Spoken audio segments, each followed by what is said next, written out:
Conversion factors are something that are going to be very important in dimensional analysis, and so it's important to realize the mathematical basis for conversion factors. Before we jump into the math, let's look at a more down-to-earth and common everyday concept that will help you understand the need and the basis for conversion factors. Let's consider language, and let's take two people, and we'll call them John and Craig. And let's say that John only speaks English and Craig only speaks French. Now, in the context of our example here, we have a communications barrier. These two cannot communicate with each other. They can't express ideas. And more importantly, they can't interchange one quantity for the next. So let's say I wanted to pay for lunch and I only understand dollars and Craig only understands euros. We're going to have a major issue. We have to be able to convert from one to the other. Now, in this context, what we need is a translator, somebody that is able to understand both English and French. Now, this is very important here, and we'll say that we have our translator here in the middle, and his name is Ross. And Ross understands English and French. Now, as we're going to see here, and we'll look at this real quick, conversion factors mathematically are viewed as fractions. And so when we look at a standard fraction, such as 3 over 4, we know from mathematics that we cannot just flip the fraction over and get an equivalent fraction. We know that when we get the decimal equivalent, that 0.5 is definitely not equal to 1.33 as a repeating decimal. Now, when we look at conversion factors, though, a conversion factor is different from a standard fraction in that it includes units. And by including the units, we are establishing a fixed ratio between quantities. Now, corresponding to significant figures, you may need to remember one thing. Conversion factors are considered to be exact to any level of significance. And so we don't calculate in the significant figures of the conversion factors when we're figuring up the precision of our answers. But in this case here, we can say that 3 apples divided by 4 people is the same as having 4 people trying to split 3 apples. These are mathematically equivalent. We can flip them over and obtain equivalent expressions. In other words, these expressions contain the exact same information. There's a fundamental rule of physics known as the conservation of information, and in this case, information is indeed conserved, and that's a good thing.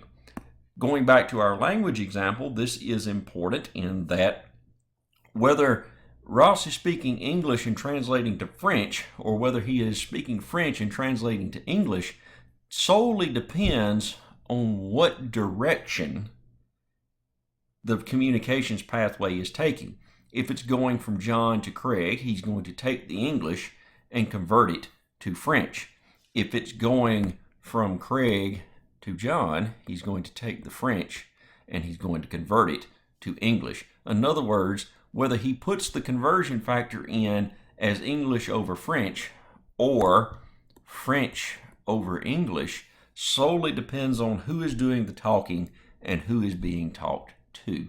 And so when we look at our conversion factors, what we need, the way we interpret that is the unit that we are starting with is going to go in the denominator of our conversion factor, and then the unit that we're trying to get to is going to go in the numerator. And so whichever form of this that we need, either form 1 or form 2, is solely going to depend on where we're starting and where we're trying to get. Now, before we do an example, let's look at the mathematics of units. And the mathematics of units work just like the mathematics of numbers. When we have 3 divided by 3, the answer is 1. When we take meters and we divide them by meters, the answer is 1. Correspondingly, if I had meters times meters, that would be meters squared. If I had meters per second, that would be, meters divided by seconds, that would be read as meters per second, because this is establishing a relationship between the two quantities. So let's look at an example here. What am I trying to find out? And this is the crux of dimensional analysis. Dimensional analysis means I'm changing from one dimension of measurement to another, and I'm using conversion factors to get there. So let's convert miles to feet, since to make things easy, we'll use imperial units on this one, as we all seem to intuitively understand those. And to convert from miles to feet, we'll use as an example, we want to convert 4 miles to a certain number of feet. Now, whenever I'm trying to do a unit conversion, the first thing I need to know is, what am I trying to convert? From where, or from what am I trying to convert from? What am I trying to convert to? And then what is the relationship between those two units? In other words, what are the appropriate conversion factors? In this case, miles and feet are related by the number 5,280, and it can be stated equivalently. There are 5,280 feet in 1 mile, or in 1 mile there is 5,280 feet. And remember, these are equivalent to each other. The form that we use depends on what we're starting with and what we're trying to get to. Remember, the goal is put what we're trying to get rid of in the denominator, put what we're trying to obtain in the numerator. But let's see how we can also use our units to determine whether we have proceeded correctly. If we look at the top row, we see that we take our starting unit and we always put it over 1.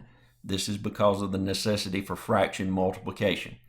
In this case, we're going to have 4 miles divided by 5,280. Now, you might not think that that is at all a problem, but let's look at what happens to our units. Miles times miles give you miles squared divided by feet. Miles squared divided by feet is not in any way a valid unit that we know of. Yet let that be your guide before you waste a lot of time doing mathematics. If you look at the second row, we see that 4 miles times 5,280 divided by 1 mile. And so if you notice, the miles divide out. Miles divided by miles gives you 1, and you're left solely with a unit of feet, and that matches what we want. In this case, you would have 21,120 feet as part of the conversion. If the units come out correctly, generally you will be within a couple of orders of magnitude of the correct answer. Now, the good part about conversion factors is that we can string as many of them as we want to together. Maybe we don't readily know a conversion factor from the beginning unit to the end unit. Let's say we wanted to convert miles to inches. I don't necessarily know right off the top of my head how many inches are in a mile.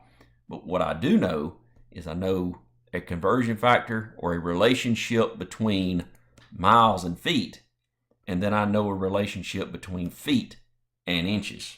And so I can use a combination of these things to get where I want to be by putting successive conversion factors into the problem. So let's look at this here, and let's just start. I've set it up already. Let's check and make sure that our units end up correctly. Miles divided by miles, they go away. Feet divided by feet. Now notice we started with miles, our first conversion factor. I put miles on the bottom to get rid of them, put the feet on the top. If I just did this part, I would end up with feet. Now, for the second part, I'm starting with feet. So the second conversion factor, I put feet on the bottom to get rid of them, and now I end up with miles when I do the second multiplication. I always recommend doing these in sequence and rounding at the very end to minimize the error. In this case, you should get 253,440 inches. You can do this a number of ways. You could say 4 divided by 1 times 5280 divided by 1 times 12 divided by 1, or as I always recommend, multiply by everything in the top, divide by everything in the bottom, and you will come up with the correct answer. So when we do this, it is always important to check the units before you do a calculation. Whether you're doing chemistry, whether you're doing physics, or whether you're doing mathematics, if you check the units and they check and give you the correct outcome, then you will typically end up within an order of magnitude or two of the correct answer.